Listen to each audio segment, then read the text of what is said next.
बिस्मिल्लाहिर्रहमानिर्रहीम। एक साहब ने ये मसला पूछा है कि क्या औरत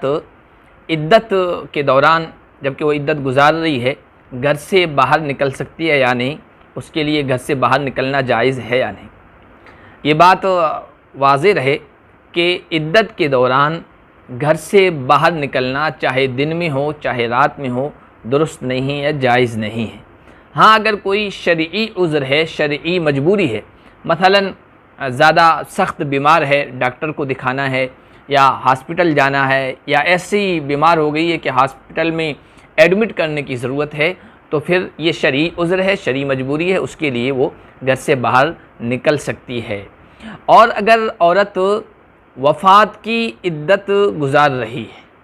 उसके शौहर का इंतकाल हो गया है और उसके गुज़र बसर के लिए कुछ भी नहीं है, तो कसब माश के लिए, कुछ कमाने के लिए, ताकि ज़िंदगी की गाड़ी को आगे धकेल सके,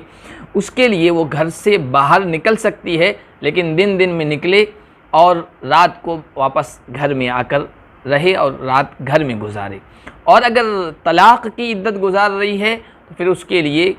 माश के लिए, कमाई के लिए, गुज़र बसर के लिए दिन में भी निकलना जायज़ नहीं है, इसलिए कि तलाक़ की इद्दत के दौरान नान नफ़क़ा जो भी ख़र्चा है वो शौहर के ज़िम्मे है, वो शौहर अदा करेगा।